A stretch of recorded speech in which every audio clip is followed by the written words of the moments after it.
animoy masaya at magandang relasyon ni Iwamoto at ng kanyang dating kasintahang mixed martial artist na si Mickey Ablan ay may ikinukubli palang madilim na lihim. Anong nangyari sa inyo ba? Nagkaroon po ng pagkakataon nung last year po, 2010, na nagkaroon po kami ng malaking problema na hindi ko siya mapatawad. At umabot po sa puntong kailangan ko na po makipaghiwalay sa kanya. Pero masaya po ako kasi hinabol niya talaga ako. Ito, prangkahan. Nung sila na ni Jana Dominguez, sinahabol ka pa rin ni Mickey? Opo. May isang incident po na nagpunta po sila sa inyo. Sa gallery? Sa gallery. Okay.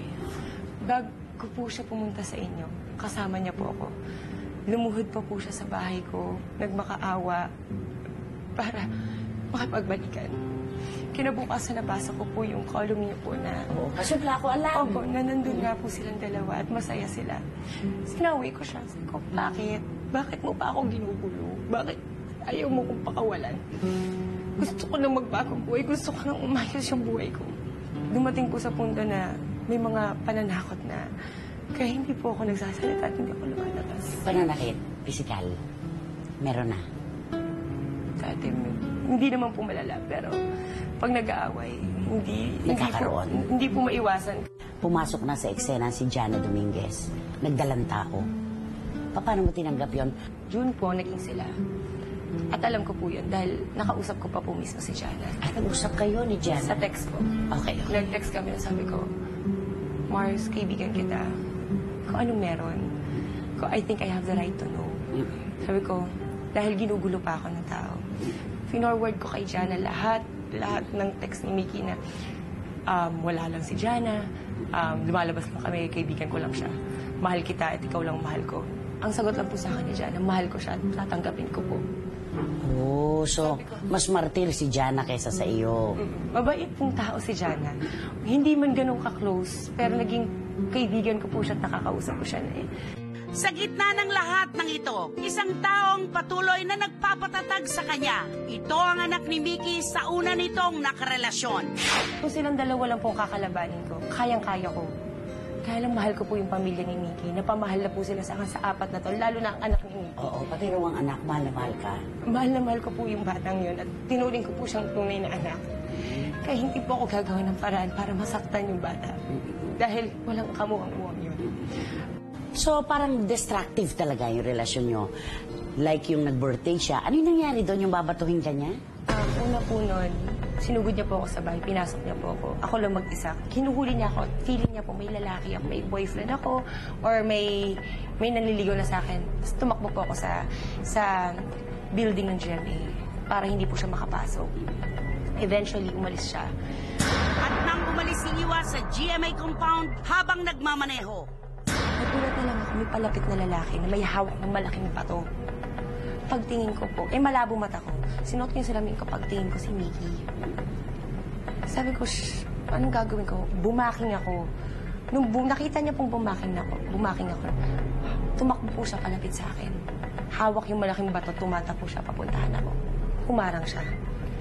Imbes na, syempre, hindi ko na po ihihinto yun dahil may hawak siyang bato at babae po ako. Yun po, dinala-diretso ko, muntik po siya masagasaan. Pero umiwas ka lang talaga? Umiwas lang po talaga ako. Pero ang talagang naging binding spirit, ika nga, kung bakit tumagal ka kay Mickey ay dahil si Isabel, yung anak niya. Opo. Hanggang ngayon po, aminado naman po ako na ang tanging ugnayan na lang namin ni Mickey, yung bata. Na kahit, masama ang loob ko sa mga nangyari, pero napatawad ko na po siya. I'm sure nanonood siya ngayon. Anong message mo kay Isabel? Baby, I miss you. Mahal na mahal ka ni Mami. Magpapakabait ka lagi at saka huwag kang magpapapagod. Pagaling ka na. Lagi mo tatandaan na kahit anong mangyari, kahit malayo na ako. Hindi ka nawawala sa akin. Hindi ka nawawala sa puso ko. Mahal na mahal na mahal. Mahal kita. Sa GMA7, I'm sure may nabubuong emosyon sa puso mo ngayon. Anong pakiusap mo sa kanila? Nagpaalam po ako. Dahil po sabi ko sa inyo, may sakit ang nanay ko. hindi niyo po ako pinayagan. Hindi naman po pwedeng na pabayaan ko na lang na mamatay ang nanay ko. At nakiusap niyo po ako nung Pasko kung ano pong Noche Buena namin. Pero wala. Wala po ako natanggap. Kaya po ako naghahanap ng way para mabuhay. Hindi po para i-disrespect kayo. Dahil mataas po ang respeto ko sa inyong lahat. Si Willie Revillame, pinagbigyan ka kagad. Anong gusto mong sabihin kay Willie? Gusto ko magpasalamat sa'yo, sa lahat ng tao na nakapaligid po sa inyo, sa staff ng Wildan, for accepting me and for trusting me. Panghuli kay Mickey Ablan, ano ang mensahe mo? Nick, mag-iingat ka lagi. Alagaan mo ang pamilyang binubuo mo ngayon. Kung kailangan mo ng kaibigan, nandito pa rin naman ako. Kay Jana, anong mensahe mo? Wag na lang. Wag na lang po. Okay. At salamat kasi isang pagkakataon ito para makilala ka ng publiko. Pero ngayon, first time, Salamat. nagbukas ka ng libro ng buhay mo sa publiko. Maraming salamat. Thank you so much.